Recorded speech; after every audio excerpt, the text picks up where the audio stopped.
Welcome back to my YouTube channel. My name is Morgan, and today we're going to do a video on how to motivate yourself. This is mostly for schoolwork and studying and stuff like that, but I mean, I feel like you could use these tips for other things, but I'm mainly going to be focusing on and referring to examples with school. The first tip I have is going to be time yourself, which might be a little stressful for some people, but for me, I feel like it gives me some adrenaline, like, because I want to beat the clock. So it makes me more fast. It's not always a good thing to go faster, but like for me, I'll be so slow, just like wasting time when I could go a lot faster. It's just my reluctance makes me slow. So the adrenaline makes me go faster, and it also will make you more efficient because you will get more done in a smaller amount of time. It also makes the time go faster so that study time or homework time or whatever time you're doing, it's gonna feel more like a challenge instead of a chore. Like you're gonna be like, I wonder how fast I can do this, or I'm gonna try to beat it like in 20 minutes. I'm gonna try to get this done, and just like see how far you can get. It's more like a race than a chore. It's kind of like a game. It won't drag on as much. It also helps avoid distractions, at least for me. It also depends on how long like you're timing yourself for. Say like if I have 20 minutes, I feel like it will give me like a lot less distraction time because I'm trying to beat the clock. I'm trying to get as much done as possible in that 20 minutes rather than if I put it on for like an hour. I feel like I'd be like, oh, I have an hour, and I'd like do something random. I would get distracted. So shorter time periods help you avoid distractions, but you can do something in a short time period, check your progress, and then continue. So I just feel like timing yourself is a good way to actually force you to do things and kind of stay on top of it and not just get distracted every 5 seconds. The next thing is give yourself a deadline, or a sooner one if you already have one. This is going to help you stop procrastinating because if you have a deadline, yeah, you're going to get it done before that, but if you give yourself a sooner deadline, you'll get it done before it's due. So that will make you not worry about it as much, and then also if you want to fix something or if you have to fix something, you had the time to do so. And honestly, it might help your grades go up because if you finished by your deadline, you had that time between your deadline and the real deadline to improve your work. So you could actually get your grade to go up, like a whole letter grade or something with that method. Yeah, and as I said before, it keeps you on top of things and you're not like scrambling at the last minute forgetting things, because if you forget about it in your deadline, it's fine because yet you have that little bit of cushion, you know what I mean? The next thing I'm going to say is give yourself a clear reward. And when I mean clear reward, it's not, oh, if I study for like an hour, I will get something. It's when I finish this paper, I can get something. Because if you do it on time, you might find yourself wasting time because you'll be like, oh, I need to study for an hour to, I don't know, get this new thing I wanted. I don't know. And then you'll find yourself getting distracted and wasting time, going really slow. And then even at the end, you'll be like, oh, it was an hour. I studied for an hour. I can get it, even though you weren't studying that whole hour. So if you actually put it to a tangible thing, not time, like if you say, when I finish this paper, you will feel guilty if you don't finish that paper because you'll be like, oh, I'm getting this thing even though I said I could get it if I finished and I didn't finish. So I feel like that will motivate you because also if you do it with things that you really want, like or something you really wanted to get and you just have always put it off, said I don't need that or something, if you finally say I can get this if I do this, then I feel like it would really motivate you to do it because you can actually get the thing you want and you can say, well, I got it because of this. I guess there's something to look forward to too, which is very helpful not get into a rut when you're in school because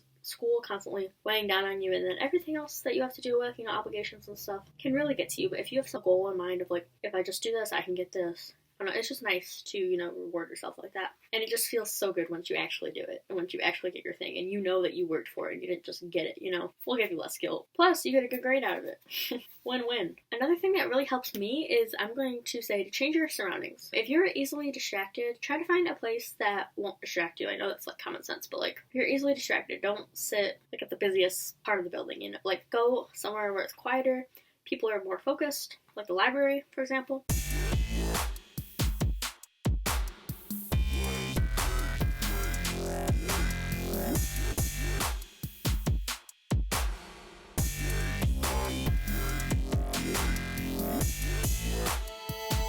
You could also try to use peer pressure to your advantage. You could compete with your friends to see who gets more done, and you could tell your friends your to-do list and they can hold you accountable. You can both do that, but you can say, I'm going to get this done today, and then they can say, hey, did you get it done? Because it's like slightly embarrassing if you like say you're going to get something done and they're like, oh, what did you do? And you're like, I was on my phone the whole time. So, I would also say go somewhere specifically to study because it will be less avoidable. It's going to be more like an appointment, so you'll actually get things done. Because if you just sit down and you're like, I'm going to study, you can kind of find yourself not doing that, Like if you're like sitting down in your bed saying, I'm going to study, and then you start like watching YouTube videos. But if you like specifically go to the library or like go to McDonald's and you're like, I'm going to get a drink, and I'm going to sit here and I am going to do this assignment. It's more of like a scheduled thing that you like don't want to miss, and you go there and like, what are you going to do at McDonald's? You know, like, you're there, yeah, you can eat, but like, you specifically went there to study, so it's going to be like a waste of a trip if you don't, you know what I mean? Also, I don't know if this is just me, but sitting facing a window or like anywhere with natural light really helps me. It makes me feel so much more productive and like gives me more energy. It's just really refreshing, and I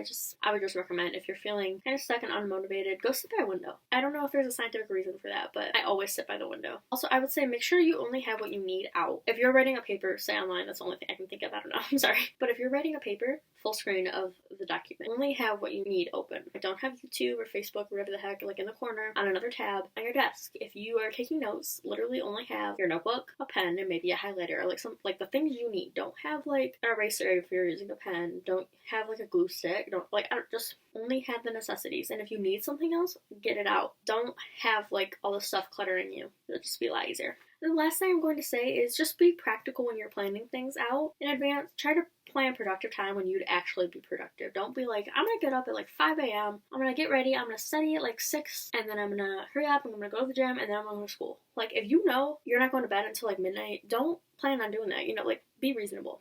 Don't completely switch everything around. Like, you're not used to getting up in the morning and you're like, oh, I'm going to get up at like 5 a.m. and like do all this stuff in 4 hours before I go to school. Like, don't do that. It's a bad idea.